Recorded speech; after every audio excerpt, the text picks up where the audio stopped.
श्रीमते रामचन्द्राय नमः।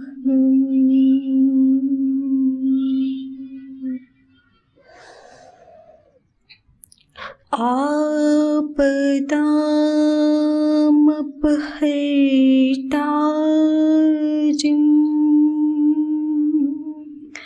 दातारं सर्वसम्पदां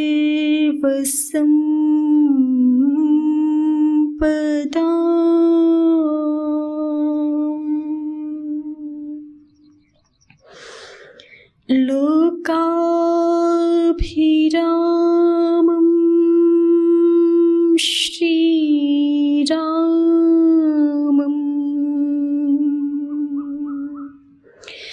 भूयो भूयो नमाम्यहम्।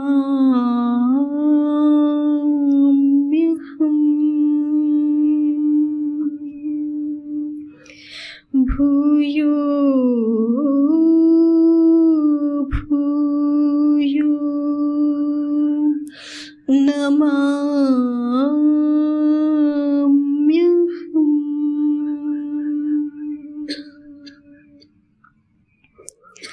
लोकाभिरामं रणरङ्गधीरम्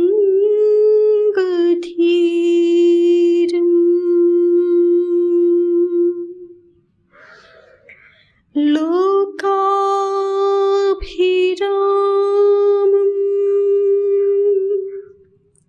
रणरङ्गधीरम्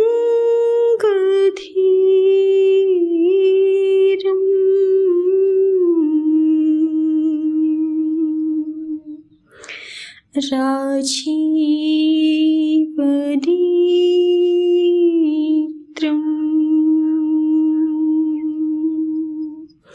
रघुवंशनाथम्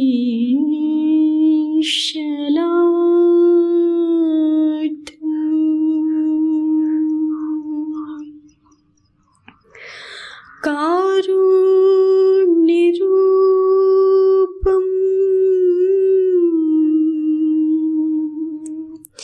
करुणाकरं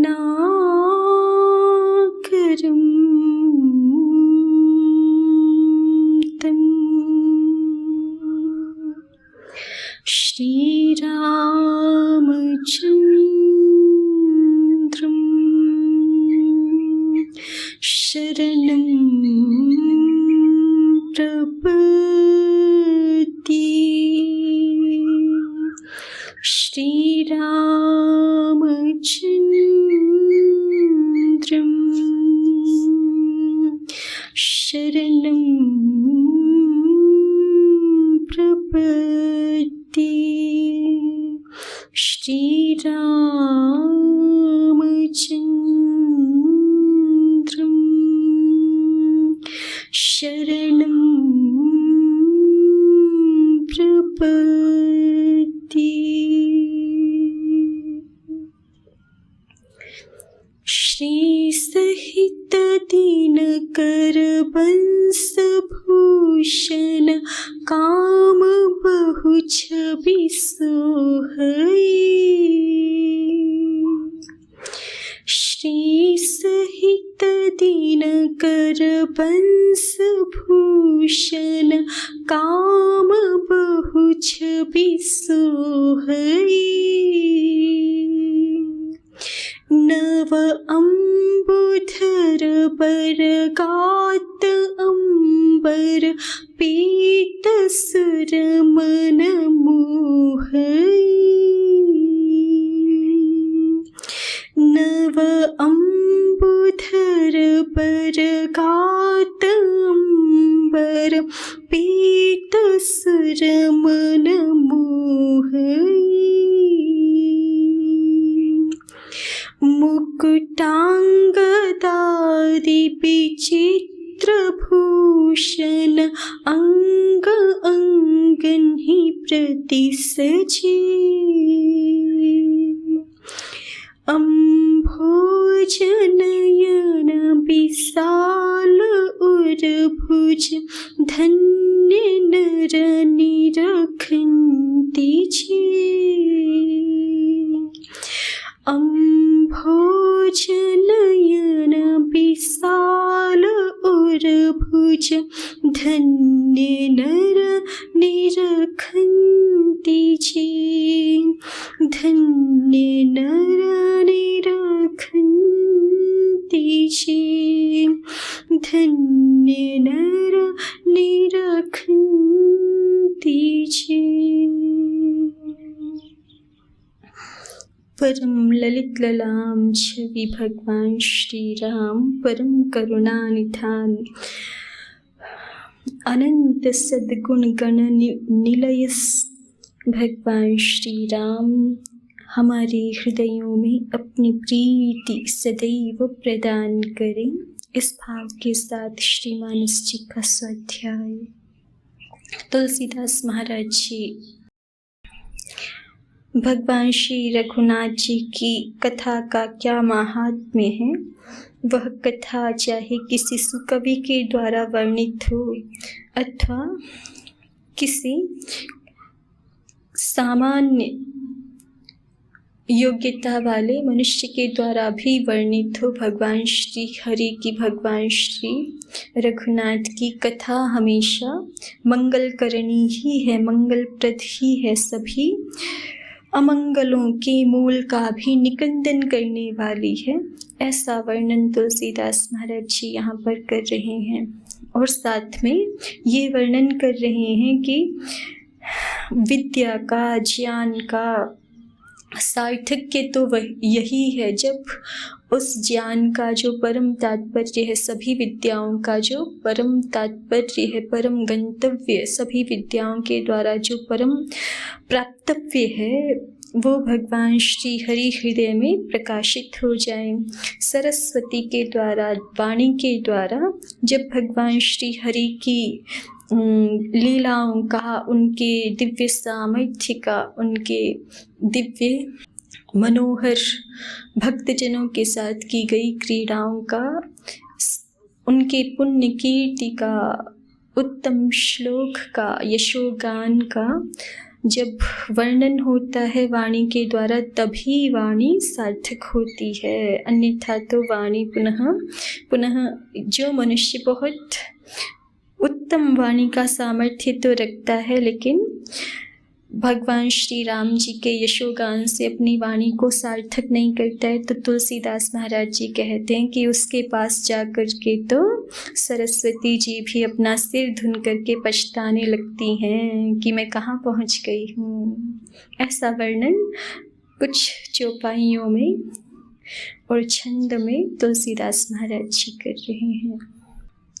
मंगल करनी कलिमल हरनी तुलसी कथा रघुनाथ की, गति कूर कविता सरित की, ज्यों सरित पावन पाठ की, प्रभु सुजस संगति भनिति भली, होई ही सुजन मन भावनी, भव अंग भूति मसान की, सुमिरत सुहावनी पावनी, भव अंग भूति मसान की, सुमिरत सुहावनी पावनी।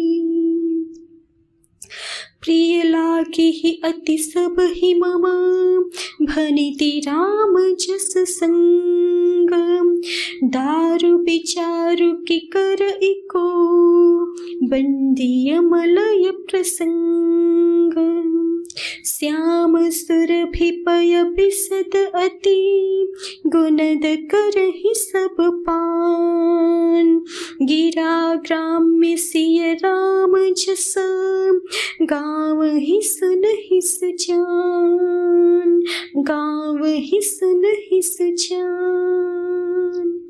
मणि माणिक मुकुता छवि जैसी, अहि गिरि गज सिर सोहन तैसी। नृप किरीट तरुणी तनु पाई, लहहि सकल शोभा अधिकाई। तैसे ही सुकबि कबित बुध कहहीं, उपजहि अनत अनत छवि लहहीं। भगति हेतु विधि भवन बिहाई, सुमिरत सारद आवती धाई। रामचरित सर बिनु अनहवाई, सो श्रम जाई न कोटि उपाय। कवि कोविद अस हृदय विचारी, गावहि हरि जस कलिमल हारी। कीन्हि प्राकृत जन गुण गाना, सिर धुनि गिरा लगत पछिताना। हृदय सिंधु मति सीप समाना, स्वाति शारदा कहहि सुजाना। जो बरसै बर बारी विचारू, होहि कबित मुकुता मणि चारु। होहि कबित मुकुता मणि चारु। जुगति बेधि पुनि पोहि अहि, रामचरित बरताग। जुगति बेधि पुनि पोहि अहि, रामचरित बरताग। पहिरहि सज्जन बिमल उर, शोभा अति अनुराग। पहिरहि सज्जन बिमल उर, शोभा अति अनुराग। भगति हेतु विधि भवन बिहाई, सुमिरत सादर आवती धाई। तुलसीदास महाराज जी कहते हैं कि कवि सुमिरन करते हैं सरस्वती जी का, प्रायः करके जो विद्वान जन होते हैं, जो कवि जन होते हैं, उनको विशेष रूप से ये आग्रह होता है, ध्यान होता है कि माँ सरस्वती की हमें कृपा प्राप्त हो, क्योंकि माँ सरस्वती की बिना कृपा के, उनके अनुग्रह के बिना तो कोई काव्य सिद्ध हो ही नहीं सकता। तो सब कविजनों की अभिलाषा रहती है कि सरस्वती माँ का आशीर्वाद प्राप्त हो। तो सरस्वती माँ की भक्ति करते हैं कविजन, और भक्ति हेतु फिर कविजनों की भक्ति से, भक्ति के कारण से विधि भवन बिहाई, सरस्वती माँ अपने ब्रह्मलोक को छोड़ करके सुमिरत सादर आवती धाई। जैसे ही कोई कविजन उनका स्मरण करते हैं तो उनकी भक्ति के कारण से सरस्वती माँ ब्रह्मलोक को छोड़ करके वहाँ से दौड़ती हुई उस कवि के हृदय में आती हैं, अपना स्थान बनाती हैं। तो आती तो हैं, किंतु यदि कोई कवि भगवान श्री राम का यशोगान नहीं करता है तो माँ सरस्वती ने उन्हें जो ज्ञान प्रदान किया, जो काव्य सामर्थ्य प्रदान किया, वो सार्थक नहीं हो पाता। कैसे? तो तुलसीदास महाराज जी कहते हैं, सरस्वती जी आ तो गई कवि के हृदय में, किंतु रामचरित सर बिनु अनभाए। किंतु यदि उस कवि का हृदय भगवान जी के भक्ति से, भगवान श्री राम जी की भक्ति से परिपूर्ण नहीं है, और वह कवि सरस्वती माँ के सामर्थ्य का, शक्ति का, ज्ञान सामर्थ्य का, काव्य सामर्थ्य का रामचरित वर्णन में प्रयोग नहीं करता है, तो मानो कि सरस्वती माँ को उस कवि विशेष ने रामचरित रूप सरोवर में नहलाया नहीं, रामचरित सर बिनु अनहाए। अब सरस्वती माता जी ब्रह्मलोक से दौड़ के आई है ना, तो जब दौड़ के आते हैं तो श्रम होता है ना, और वो श्रम किसी हम पवित्र सरोवर आदि में स्नान करते हैं, नदी आदि में स्नान करते हैं तो श्रम दूर हो जाता है ना। तो तुलसीदास महाराज जी कह रहे हैं कि सरस्वती माँ का श्रम तो तभी दूर होता है जब वो दौड़ करके किसी के पास आए और वो व्यक्ति उनको रामचरित रूप सरोवर में स्नान करा दे, तब तो सरस्वती माँ का श्रम दूर होता है। और नहीं तो फिर सरस्वती माँ का श्रम जो है वो करोड़ों अन्य उपाय आप करते रहो कि हमें काव्य का सामर्थ्य हमें प्राप्त हो गया और उससे हम दुनिया भर के विविध प्रकारों के काव्यों की रचना करते रहें, तो भी वो जो सरस्वती माँ हमारे हृदय में आई उनका श्रम दूर नहीं होगा, उनको तृप्ति नहीं होगी हमारे हृदय में आकर के भी, हमारे हृदय में विराज करके भी। रामचरित सर बिनु अनहाए, सो श्रम जाई न कोटि उपाय। सरस्वती माँ के दौड़ के आने की वह जो थकावट है वह तब तक दूर नहीं होती जब तक रामचरित रूप सरोवर में उनको स्नान न कराया जाए, अन्य कोटि उपायों से भी दूर नहीं होती। जैसे अंधकार को दूर करने का एकमात्र उपाय प्रकाश है, वैसे ही सरस्वती माँ के परितोष का, उनकी प्रसन्नता का भी एकमात्र ये उपाय है कि वाणी की सार्थकता भगवान श्री राम के यशोगान करने में हो जाए, भगवान श्री हरि के चरित वर्णन में, उनके लीला गान में, उनकी मधुर कथाओं का वर्णन करने में हो जाए। तो इस प्रकार से जो कवि अपने वाक सामर्थ्य का प्रयोग, अपनी वाग्मिता का प्रयोग भगवान श्री हरि के पुण्य कीर्ति का यशोगान करने में करते हैं, तो उनके हृदय में विराज करके तो माँ सरस्वती को परितोष होता है, पूर्ण प्रसन्नता प्राप्त होती है। अन्यथा तो अन्यत्र कहीं भी किसी भी कवि के हृदय में विराज करके तो पुनः माँ सरस्वती असंतुष्ट ही रह जाती हैं। कवि को विद अस हृदय विचारे, तो ऐसा विचार करके, माँ सरस्वती की स्थिति का विचार करके जो उत्तम कवि हैं, पंडित जन हैं, अस हृदय विचारी, वो अपने हृदय में ऐसा विचार करते हैं कि यदि हमें बहुत सुंदर ज्ञान सामर्थ्य, हमें बहुत सुंदर वाक्पटुता, वाग्मिता माँ सरस्वती की कृपा से प्राप्त हुई है, और यदि हम इसका उपयोग भगवान श्री हरि के यश गान के लिए नहीं करेंगे तो फिर सरस्वती माँ को पूर्ण तृप्ति नहीं हो पाएगी। अस हृदय विचारी, यह बात अपने हृदय में विचार करके गाँव ही हरि जस कलिमल हारी, जो पंडित जन हैं, बुद्ध जन हैं, वो क्या करते हैं, गाँव ही हरि जस, भगवान जी का ही यशोगान करते हैं। कैसा यशोगान, जो कि कलिमल हारी, कलियुग के सभी पापों का हरण कर लेने वाला है, ऐसे भगवान श्री हरि जी के यश का गान करते हैं। और जो ऐसा नहीं करते तो फिर कैसी स्थिति बनती, कीन ही प्राकृत जन गुणगाना। यदि किसी को बहुत सुंदर कविता करने का सामर्थ्य तो प्राप्त हो गया, किंतु वो कवि यदि संसारी मनुष्यों का गुणगान करे, प्राकृत जनों का, प्राकृत जन माने संसारी जनों का, चाहे लोग करते भी हैं ना, बहुत सारे चारण होते हैं, बंदीगण होते हैं, वो बड़े बड़े राजाओं का यशगान करते हैं, या बड़े जो धनी लोग होते हैं उनकी महिमा गाते हैं। किसी भी क्षेत्र में जो बढ़े चढ़े लोग होते हैं उनका यश गुणगान करते हैं।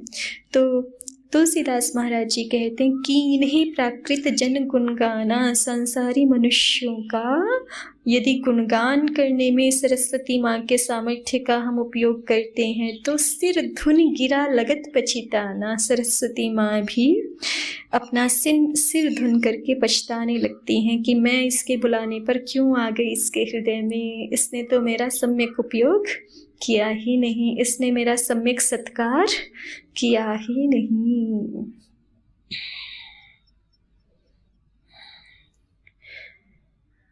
तो सरस्वती माँ के परितोष का यही उपयोग है कि सरस्वती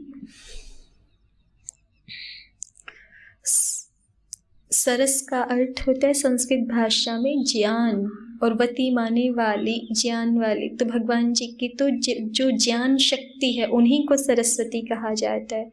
तो भगवान जी की जो भी शक्तियाँ हैं उनकी सार्थकता, उनकी पूर्णता, उनकी चरितार्थता तो तभी होगी जब वो भगवान जी की ही सेवा में लगे। भगवान की शक्ति और उनको हम किन्हीं विषयों के, किन्हीं सांसारिक कामनाओं की पूर्ति में लगाएं तो उन शक्तियों को तृप्ति तो कभी भी नहीं हो सकती। तो यही बात तुलसीदास महाराज जी यहाँ पर वर्णन कर रहे हैं कि माँ सरस्वती का आशीर्वाद विशेष यदि हमें प्राप्त होता है तो उस आशीर्वाद का, उस ज्ञान सामर्थ्य का, वाक सामर्थ्य का प्रयोग निश्चित रूप से भगवान श्री हरि के यशोगान में ही होना चाहिए। तभी सरस्वती माँ की प्रसन्नता को हम प्राप्त कर सकते हैं।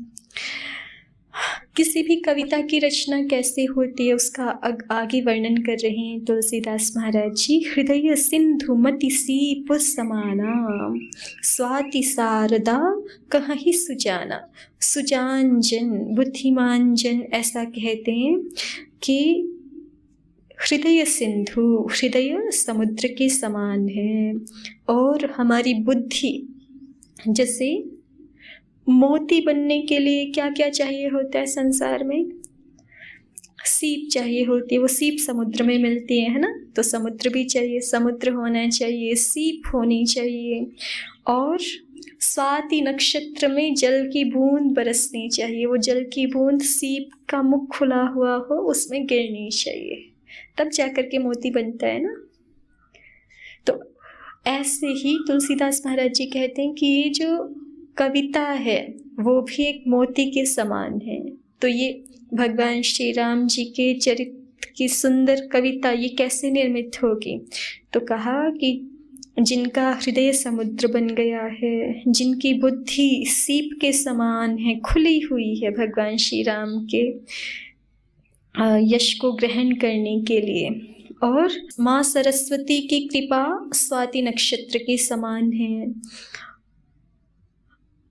हृदय सिंधु, हृदय सिंधु है, मति सीप समाना, बुद्धि सीप के समान है। स्वाति शारदा, और माँ सरस्वती की कृपा स्वाति नक्षत्र के समान है। कहीं सुजाना, ऐसा बुद्धिमान जन कहते हैं। जो बरसई बर बारी विचारू, अब उसमें जल भी बरसना है, तो कौन सा जल बरसे?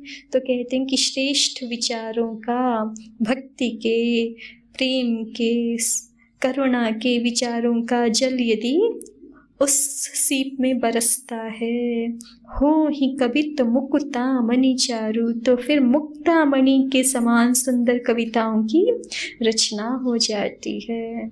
कितना सुंदर वर्णन कर रहे हैं तुलसीदास महाराज जी कि भगवान श्री राम का यशोगान, उनके चरित्र की सुंदर कविताएं वही कर सकता है जिसका हृदय सिंधु के समान है, और जिसकी बुद्धि, जिसकी मति विकसित है, उन्नत है, खुली हुई सीप के समान है। और माँ सरस्वती की कृपा जिसको प्राप्त है, जो स्वाति नक्षत्र के समान कार्य करेगी, और जिसके चित्त में प्रतिक्षण उत्तम विचारों का ही जल बरसता है। भक्ति, प्रेम, निष्ठा, करुणा के भाव ही जिसमें बरसते रहते हैं, तब हो ही कभी मुकुता मणि चारु।